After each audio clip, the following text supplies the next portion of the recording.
देखो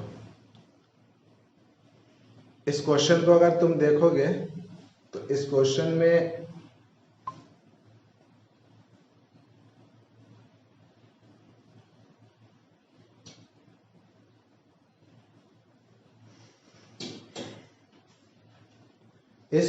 देखोगे एक ट्रायंगल एबीसी है। ट्रायंगल एबीसी में एपी दिया हुआ 1 सेंटीमीटर, पीबी दिया हुआ है 3 सेंटीमीटर, AQ 1.5 और QC 4.5 सेंटीमीटर ये दिया हुआ है। समझे? ये ट्रायंगल देखो, ये ट्रायंगल एबीसी है। क्वेश्चन पूरा नहीं लिखे हैं, लेकिन जो क्वेश्चन पूरा है वो क्वेश्चन पूरा समझ लो। तो क्वेश्चन यही है कि इस ट्रायंगल में AP 1 सेंटीमीटर है, PB 3 सेंटीमीटर है, AQ 1.5 है और CQ 4.5 सेंटीमीटर है। कह रहा है कि प्रूफ करना है कि एरिया ऑफ ट्रायंगल APQ बराबर है 1/16 area of triangle ABC। Okay, ये प्रूफ करना है। तो सबसे पहले तो हम अगर एरिया प्रूफ करना है एरियास थ्योरम पे जाते हैं। तो एरियास थ्योरम क्या कहता है? एरियास थ्योरम कहता है कि अगर दो ट्रायंगल सिमिलर हो तो एरिया का जो रेशियो होता है करस्पॉन्डिंग साइड के स्क्वायर के रेशियो के बराबर होगा। पहला चीज। अब दूसरा चीज कि यहाँ कंडीशन क्या लगा हो कि अगर ट्रायंगल सिमिलर हो, तो ट्रायंगल सिमिलर हो इसका मतलब कि हमको ये प्रूव करना पड़ेगा कि ये छोटा वाला ट्रायंगल और ये बड़ा वाला ट्रायंगल सिमिलर है। तो सिमिलर करने के लिए फिर कुछ और सोचिए। सिमिलर करने के लिए फिर आपको उस ट्रायंगल का दो एंगल आपस में इक्वल करना होगा। कैसे इक्वल करेंगे? तो एक चीज जो आपके पास गिवन है उसी का आप यूज कीजिए। तो आप यहां पर अगर इस ट्रायंगल के अंदर देख रहे हैं कि AP by BP equal to आपका कितना है? 1/3 है ना। और अगर आप देखिएगा AQ बाई CQ तो देखिए 1.5 बाई में 4.5 सेंटीमीटर है, वो तो कट जाएगा। पॉइंट यहां से हटा, पॉइंट यहां से हटा, कटेगा 15 के टेबल में 1 3। तो देख रहे हैं कि हियर यहां पे ठीक है ना। यहां पे क्या देखें कि AP बाई आपका जो BP है वो बराबर है AQ बाई CQ का। तो अगर AP बाई BP बराबर है AQ बाई CQ का, इसका मतलब कन्वर्स थ्योरम से आपका वो दोनों लाइन पैरेलल होगा। That is PQ parallel to BC by converse phase theorem. लिख दो बाय कन्वर्स फेज थ्योरम। ठीक है। तो अब इसका मतलब कि ये ट्रायंगल जो लाइन PQ है वो पैरेलल है BC के। ठीक। अब हम यहां से दो ट्रायंगल ले लेते हैं जिसको सिमिलर करना है। तो आपको ट्रायंगल कौन सा सिमिलर करना है? तो लिखेंगे in triangle APQ and triangle ABC। तो देख रहे हैं कि angle A equal angle A। जो एंगल A है ये वाला एंगल, ये आपका छोटा वाला ट्रायंगल का भी पार्ट है और बड़ा वाला ट्रायंगल का भी पार्ट है। तो हम कहेंगे कॉमन है। ये आपका कॉमन हो गया। ठीक है ना, ये आपका हो गया कॉमन। दूसरा आप देखिएगा तो देखिएगा एंगल APQ बराबर एंगल ABC। क्यों? तो करस्पॉन्ड एंगल ये लाइन और ये लाइन पैरेलल प्रूफ कर चुके हैं। तो ये एंगल और ये एंगल आपका बराबर होगा। इसको हम लोग करस्पॉन्डिंग एंगल करते हैं। तो यहां से लिखेंगे करस्पॉन्डिंग एंगल। Corresponding angle. और किसी चीज की जरूरत तो नहीं है। किसी ट्रायंगल में अगर दो एंगल बराबर है तो वो आपका सिमिलर होता है। तो लिखेंगे from angle triangle APQ similar triangle ABC होगा ना। तो अब अगर एक बार सिमिलर हो गया तो यहां पे हम क्या लिख सकते हैं, यहां पे हम लिख सकते हैं ना कि एरिया ट्रायंगल APQ बाय में area triangle ABC equals to, यहां पे अगर लिखते हैं AP का स्क्वायर तो यहां पे क्या लिखना पड़ेगा, AP का स्क्वायर तो यहां पे AB का स्क्वायर। अब AP आपका कितना है 1, तो 1 का स्क्वायर, तो यहां पे लिखेंगे 1 का स्क्वायर और यहां से लिखेंगे 1 AB 4 का स्क्वायर। तो ये हो गया आपका 1/16, मतलब कि यहाँ पे ऐसे लिखेंगे ना। तो फिर आप यहां से लिख सकते हैं कि ये आ गया आपका ऐसे एरिया, मतलब कि ये इतना आ गया, ठीक, कि area of triangle APQ by area of triangle ABC बराबर 1/16। तो अगर अब तुम यहां से लिखो एरिया ट्रायंगल APQ बराबर, ये डिवाइड में है उधर गया तो मल्टीप्लाई में 1/16 एरिया ट्रायंगल ABC आ गया। इजी है, बस हो गया, क्लियर। तो आपको जब भी क्वेश्चन दिया रहेगा तो पहले देखना है कि हम क्या कर सकते हैं और कहां से चलना शुरू करें, फिर उसी के अकॉर्डिंग तुम आगे बढ़ोगे। तो पहले हमको यहाँ पे दिया हुआ था कि एरिया थ्योरम के बारे में सोचें। एरिया थ्योरम हम कब लगा सकते हैं, तो जब वो दो ट्रायंगल सिमिलर हो गए। तो पहले दो ट्रायंगल को सिमिलर कैसे करेंगे, तो फिर पैरेलल किए, फिर पैरेलल करने के बाद फिर वो काम हम कर दिए। ठीक है, बता लीजिए इसको।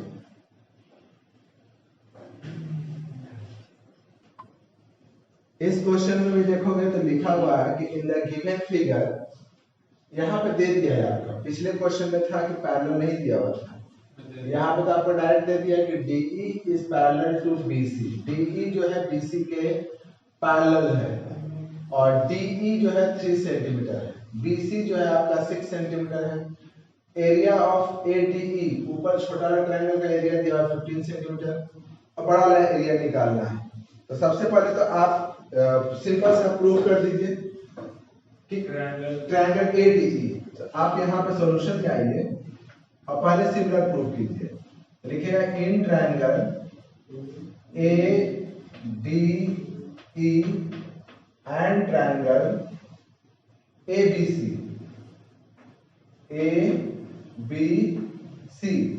कैसे सिमिलर है, तो पहले लिखेंगे angle A equals to angle K, क्यों, कॉमन, यहाँ पे लिख देना कॉमन।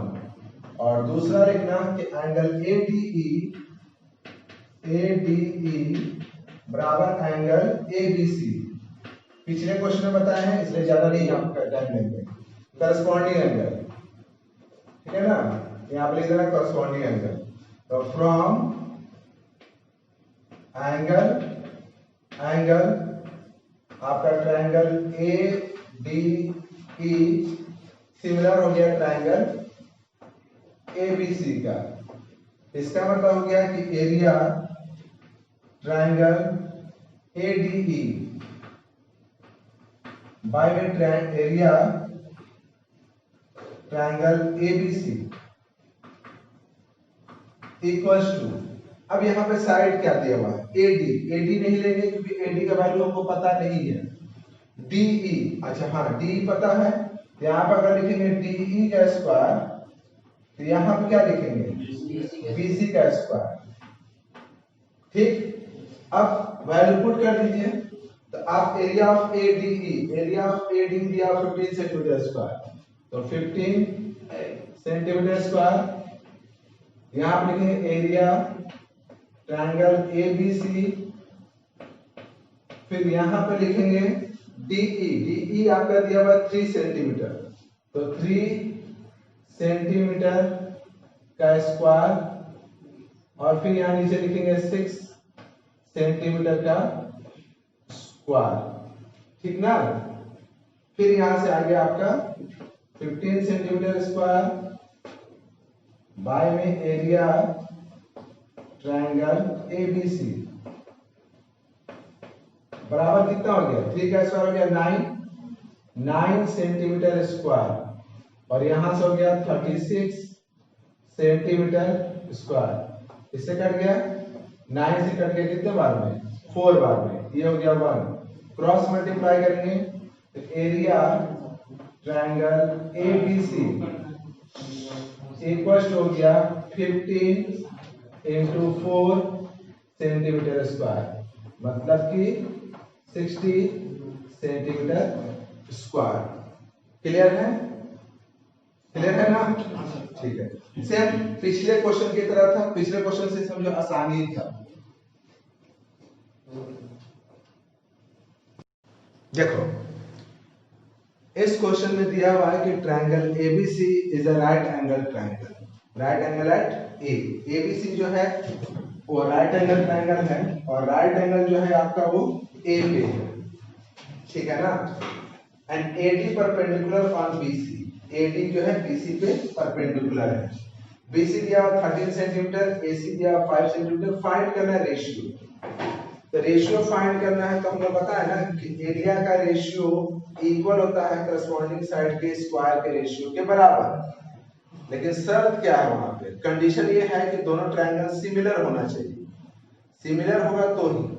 तो इसका मतलब कि अगर आपका एरिया का रेशियो निकालना है तो पहले दोनों ट्रायंगल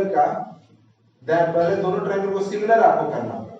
तो पहले हम दोनों ट्रायंगल को ले लेते हैं, ठीक ना। तो हम यहाँ पे लिखते हैं सॉल्यूशन, पहले लेते हैं इन ट्रायंगल। अच्छा एग्जाम में तुमको लिखना होगा तो गिवन लिख देना, टू प्रूव लिखना, ठीक है ना। लेकिन यहाँ पर टू प्रूव नहीं है, फाइंड करना है, तो इसलिए फाइंड आउट करने की जरूरत नहीं है, वो सब लिखने की जरूरत नहीं है, डायरेक्ट हम सॉल्यूशन लिखेंगे। तो लिखेंगे in triangle ABC, in triangle ABC। बताया है कि एक ट्रायंगल का नाम अपने मन से जो लिखना है लिख दो, तो पहले हम लिख दिए ABC। एंड अब छोटे वाले ट्रायंगल का नेमिंग अपने मन से नहीं कर सकते हो, अब इसके हिसाब से करना होगा। तो हम एक छोटा वाला ट्रायंगल ये वाला लिए ये, तो पहले देखोगे कि यहाँ पे बड़ा वाला ट्रायंगल ABC में A पे राइट एंगल है, तो उस छोटे वाला में राइट एंगल कहाँ पे है, D पे। तो पहले हम लोग लिखेंगे D। C जो है बड़ा वाला का C और छोटे वाला का C कॉमन है, तो C लास्ट में आ रहा है, तो इसमें भी C लास्ट में आएगा, तो D हो गया, C हो गया, तो बचा क्या A यहाँ पे बीच में लिखेंगे, ठीक है। अब लिखेंगे हम लोग यहाँ से एंगल ACB बराबर एंगल DCA कॉमन, ये कॉमन एंगल है दोनों का, एक तो कॉमन हो गया। फिर एंगल BAC 90 डिग्री, BAC बराबर है एंगल BAC, तो यहां से ADC के, क्यों, तो राइट एंगल, दो एंगल हो गया ना, एक ट्रायंगल का दो एंगल आपका बराबर हो गया। तो लिखेंगे from angle triangle ABC similar triangle DAC। तो फिर यहां से लिखेंगे एरिया ट्रायंगल ABC बाय में area triangle DAC equal to side का स्क्वायर के रेशियो के बराबर। तब इससे साइड कौन सा लें? AB का वैल्यू आपको पता है, वहां पे नहीं पता है तो छोड़ दीजिए। BC पता है और उसके करस्पॉन्डिंग में कौन है यहाँ पे? AC। तो आपको BC पता है, AC पता है, यहाँ पे लिखेंगे BC का स्क्वायर बाय में AC का स्क्वायर। तो BC आपका कितना है? 13 का स्क्वायर बाय में मतलब 13 सेंटीमीटर का स्क्वायर बाय में 5 सेंटीमीटर का स्क्वायर। तो ये हो गया आपका 169 सेंटीमीटर स्क्वायर बाय में 25 सेंटीमीटर का स्क्वायर। कट गया, मतलब कि दोनों का रेशियो कितना हुआ? Ratio of their area. यहां लिख देना रेशियो ऑफ देयर एरिया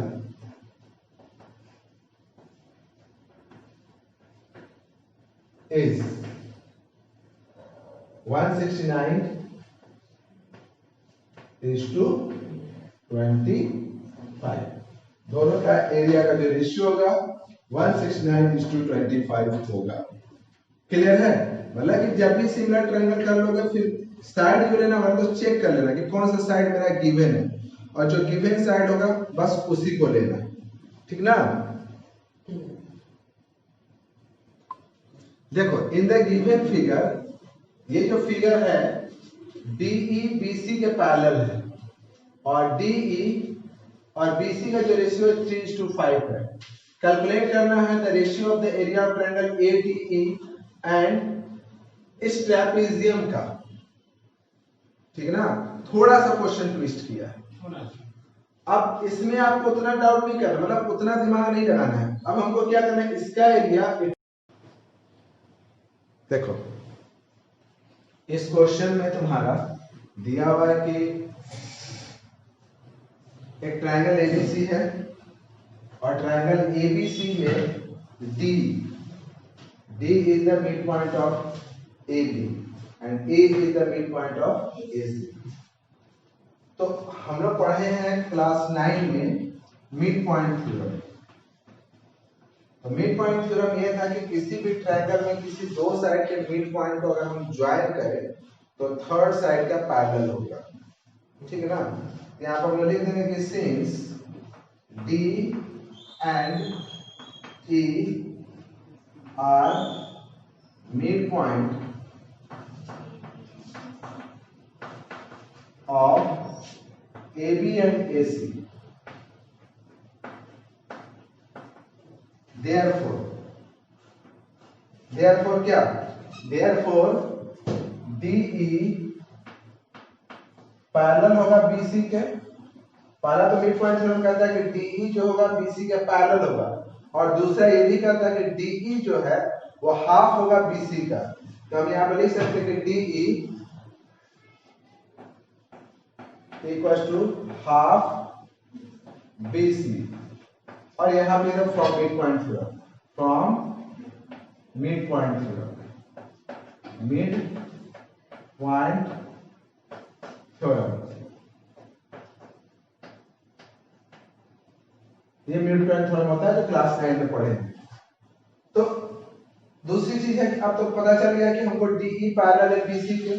तो अब क्या करेंगे हम कि यहां से फिर ट्रायंगल, फिर लिखेंगे इन triangle ADE and triangle ABC को सिमिलर करेंगे। दो ट्रायंगल को सिमिलर करना है तो दो एंगल को इक्वल करना होगा। तो देख रहे हैं कि इसमें एंगल जो A है दोनों में कॉमन है, तो लिखेंगे एंगल DAE बराबर एंगल BAC। क्यों? तो यहां पर लिख देंगे कॉमन, ये कॉमन एंगल है। फिर यहां पर लिखेंगे एंगल ADE, तो लिखेंगे एंगल ABC करस्पॉन्डिंग एंगल। पीछे देखो क्वेश्चन, तो बहुत सारा क्वेश्चन सेम इसी पैटर्न पे हम सिमिलर किए हैं। पीछे क्वेश्चन को देख लेना, करस्पॉन्डिंग एंगल। तो लिख देंगे from angle triangle ADE similar triangle ABC। और अगर दो ट्रायंगल सिमिलर है तो उसका जो एरिया का रेशियो होता है करस्पॉन्डिंग साइड के स्क्वायर के रेशियो के बराबर होता है। ये आप लिखेंगे देयरफॉर एरिया ट्रायंगल ADE बराबर area triangle ABC equal to लिखेंगे DE का स्क्वायर, यहां से अगर लिखेंगे DE का स्क्वायर तो यहां से लिखेंगे BE का स्क्वायर, DE का स्क्वायर यहां से लिखेंगे BC का स्क्वायर। फिर यहां से देखेंगे DE बराबर क्या है, हाफ BC। तो यहां से अगर BC निकालेंगे तो BC बराबर कितना हो जाएगा 2DE, है ना। तो हम यहाँ पे क्या करते हैं, यहाँ पे लिख देते हैं एरिया ट्रायंगल ADE बाय में एरिया ट्रायंगल ABC, ठीक है, इक्वल टू DE के जगह पे लिख देते हैं DE नहीं लिखते, DE बराबर कितना हो जाएगा DE, यहाँ पे इसको इधर लाएंगे तो आप यहां से अगर थोड़ा सा ध्यान दीजिएगा तो लिखेगा DE इक्वल टू 2BC, ठीक है ना, ऐसे लिखा जा सकता है। इसको भी मिटा देते हैं तो DE को यहाँ पर DE ही रहने दो, DE का स्क्वायर, और BC के जगह पर लिख देते हैं BC बराबर लिखेंगे 2DE का स्क्वायर, 2DE का स्क्वायर। तो DE का स्क्वायर बाय में 4DE का स्क्वायर कट गया 1/4, आप इसको लिख सकते हैं 1:4। क्लियर है यहां तक। तो ये आपका पूरा का पूरा एरिया थ्योरम खत्म हो गया। अगला जो चैप्टर होगा ना स्टार्ट, वो पाइथागोरस थ्योरम पे बेस्ड होगा, ठीक ना।